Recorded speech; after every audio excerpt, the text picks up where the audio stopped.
It's called Andor, though at some points other characters have more screen time than him, but in the grand scheme of things, Cassian is the one main character causing these events to happen. When you take out Cassian, you have no garrison heist. Without Cassian, there is no prison break, let alone Kino would still be conforming to the Empire. Take out Cassian, and well, you won't have the events of Rogue One, and the events leading into the rest of the Star Wars storylines. Cassian is the spark of the rebellion, and rewatching this, I've noticed how desperate Luthen and Mon are. They want this so badly to happen. Whereas Cassian, he is just trying to survive by any means necessary. You can already see the hate in his eyes when he looks up at the guards before they're about to make a run for it. And when they make it to the top, it's Cassian leading them. Even though Kino makes the speech, it was Cassian's ideals that got them inspired to do the prison break. If Cassian was the spark to getting Kino to see the truth, then he would be the spark for more than 5,000 prisoners in the future. He would be the spark leading up to the events of Rogue One. And this is what I've noticed in a very small symbolism. The water trickling down into the next level is very small, very subtle, but I think it's very interesting, but I think it is very smart to use because water is a symbol for life, and this can be as a sign of hope. Though the prisoners don't know it yet, there is someone out there trying to break the rules of conformity, and when you look back at Cassian, he was the only one to break those rules, hence why he was able to convince Kino. If there had been multiple prisons, as we have seen before, you would think that they would try to at least escape, but no, their souls were crushed. And when you think back to Avatar, where the scene where Katara meets the Earthbenders who gave up without a fight. The time to fight back is now! So remember your courage, Earthbenders! Let us fight for our freedom! And Cassian tells the prisoners, you never give up without a fight. There was no one there to say that, oh, we are going to survive this. There is hope. They didn't have hope. Cassian was a hope. People like Kino were only given lies. Their only form of hope was that you'll be okay and you'll live a good life and you'll make it through your sentence if you choose to conform. And then what he believed in, it turned out to be wrong. It was such a lie that you realize the only way to get out is the one way out, which is the other way, one way out. And after watching this back, you can see how frustrated Andy Serkis acts in this amazing scene. You can see the frustration emoting off of his face. And right when they're about to put their hands behind their head, he does amazing with the acting, and so does Cassian. You notice how badly he wants to get out. You notice how he takes charge of the situation, and that is leadership. When you go back to Rogue One, where he gives the commands on the ship with Jin. Remember when Jin made the speech and Cassian was the one who gave the commands? He didn't give like the main speech. I mean, he is a side character, but he was the one who gave out the commands to Melshi and the rest of the crew. And I found that scene with him and Kino just as endearing because he knows that regular people will listen to someone they know, and it doesn't necessarily have to be Cassian. Even when he was working with Bell and the crew, he knew that they wouldn't like him because of his background, so he'd be fine leading the way as long as he didn't have to look over his shoulder, as he said in episode 5. And this ties in with Rogue One, like I said. The shots there were amazing because the music was playing while Cassian was shooting people. That was the most hype, kick butt thing of it all. Like, you knew when Cassian got his hand on a gun, it was over for the Imperials. It was done. Like, it was over. He was going to lead them, and he was going to lead them well. So going back to that scene, I asked myself, why didn't Cassian wait for the elevator platform to go all the way down? Was it that far up that they needed to climb? Did they just need it to be in the middle, and people had to die for that to happen? I'm not sure. I mean, the logic there is plot hole.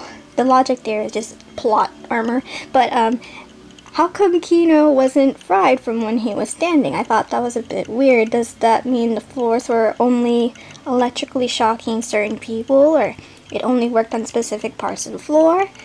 So does that mean they were in fear for no reason? That part didn't really make sense to me, but the fact that they were throwing items without taking cover didn't make much sense. They can just, like, please hide behind the covers, hide behind the tables, and then throw.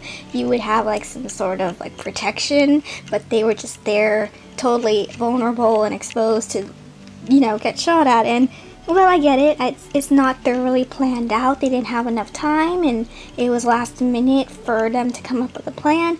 However, you know, it could have been much cleaner, but they didn't need to be. They had the numbers, 5,000 prisoners, and never more than 12 guards per level. Think about the scene in Avatar and the Boiling Rock. Back off! We've got the warden! Let's go! In the control room where Cassian was being like a badass, it reminded me of that scene where Zuko goes, I'm making it so they can't stop us. Cassian and Kino have the leverage. It just reminded me of how this was shot cinematically. They are armed, they have the numbers, and they are filled with rage. Cassian literally gives them a taste of their own medicine when he says, back on program. And I was laughing. I was like, let's go. Let's do it. Like, it was pretty cool when he said that. And it was just like, Suki. Sorry, Warden. You're my prisoner now. It's so good. And again, like I said in the last video, the camera shot here was amazing and it was realistic. And I just realized, oh my god, the music had just cut at that scene when they were in the control room. Literally no music is playing, and that was why I felt like it was happening in real time, and it felt like me as a viewer watching it, we were going through that. And like, as a person who enjoys film and like film shots and everything having to do with getting the feeling and the tone and the setting of creating a scene, that was just genius, because the music started to come back when Kino was making the speech. And I also compare it with the Marcus scene from Detroit Become Human. If you've ever played that game, great game, it reminded me of that scene where Marcus took control of the control room and then he made a speech. And like I said before in the last video, Maze Runner 2, where Thomas saves the kids. And like, here's the part where Newt is saving them with Thomas. I couldn't show the full video because of copyright reasons, but yeah, the Maze Runner, the Death Cure, was definitely like the show. Also, when they release the prisoners, it cuts to Cassian and Kino going up the stairs first. And they are the main reason that this is even happening, and the people were able to have their freedom back. All right, everyone back in your cells. This was a mistake. We're very sorry. We were looking for one person. You're not saved.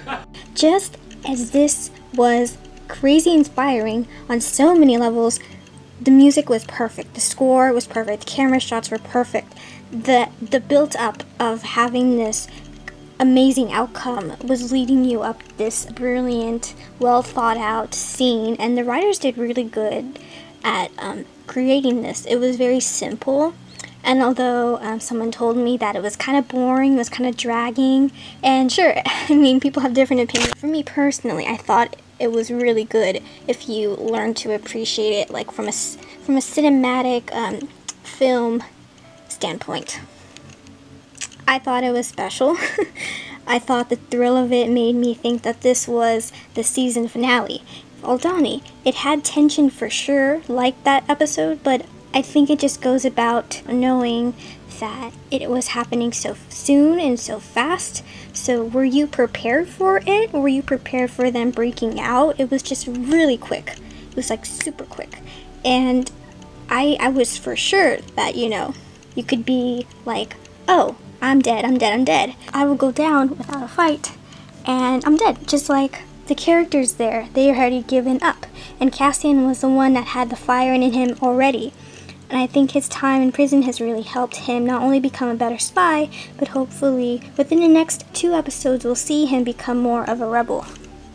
And this is crazy. Rewatching it for the second time, I thought that this is gonna blow up over the Star Wars news again, like in the show news. They're gonna talk about it like they talked about Aldani, and that it's all Cassian. He's literally the only reason that this is all happening, and it wouldn't have been for any other characters because he's the main character, though other things surround him. So there's this kind of conflict, there's all this conflict surrounding him, and it's causing, like I said in the beginning, a ripple effect throughout the characters. And this one especially, the prison break, I think is very notable, 100% notable for his character and important to his development, because the last one in Aldani, it was orchestrated by, you know, Luthen, Clea, Saw Gerrera. They orchestrated that heist, and this one, the prison break, is 100% all Cassian. And then fast forward to Rogue One. It's so good. I wish I could write me a male character just as good as the writers had did and Diego Luna had been when they were writing him. I think is just a really well thought out character with so many layers and so much depth. There's so much to peel back from and see under the surface that he's much a complex character. And did you ever notice that Cassian doesn't shoot unless he needs to? Remember what Vel said? Vel said to the general, "Oh, because that's something you would do. No, we're not that. We're not cruel. We'll let you live if you do what I say." Something like that. It's the moral line where does the anti-hero know when it's good to kill and when is it not good enough to kill? Like Zuko. On the other hand, this couple would soon be a family. Could he steal from a mother in need? Decision made. Zuko went forth, hungry. It was not an easy decision. Cassian let the guards go. He could have killed them, but that's not his character. And how interesting it is to see the camera pan to Cassian when Kino was saying the lines, "We need to help each other. If you see someone who is confused or someone who is lost, you get them moving and you keep them moving." And it shows Cassian when he's saying that line. So go back to Rogue One, the fight on the beach, that's teamwork. And it was just amazing that they put that line in there like they were referring to that scene, or it makes you feel like this was foreshadowed and the writers knew what they were doing when they were writing this scene, as it was parallel to the fight on the beach. And I think it was just very uplifting and very inspirational. I'm like, dang, looking back at this Rogue One battle on the beach made me realize this hits hard after Kino's speech. And that Luthen's amazing performance in the last scene, he says, "I need all the heroes I can get." And then it shows Cassian right after. Oh, it's so good. And we don't even know what's next. Is Kino alive? Did he somehow find a helicopter to fly off the prison? He's gotta be, right? Like, Kino's gotta be alive, right?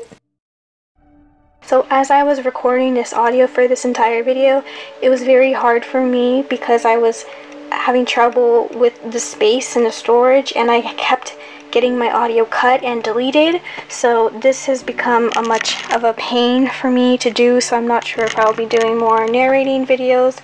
And because that it seems like the people who do come are only new to my channel, and the subscribers that I've had don't come back to listening to these narrations, so I'm not sure if I will keep doing that because I'm only doing it to make the videos fun and fun for you guys.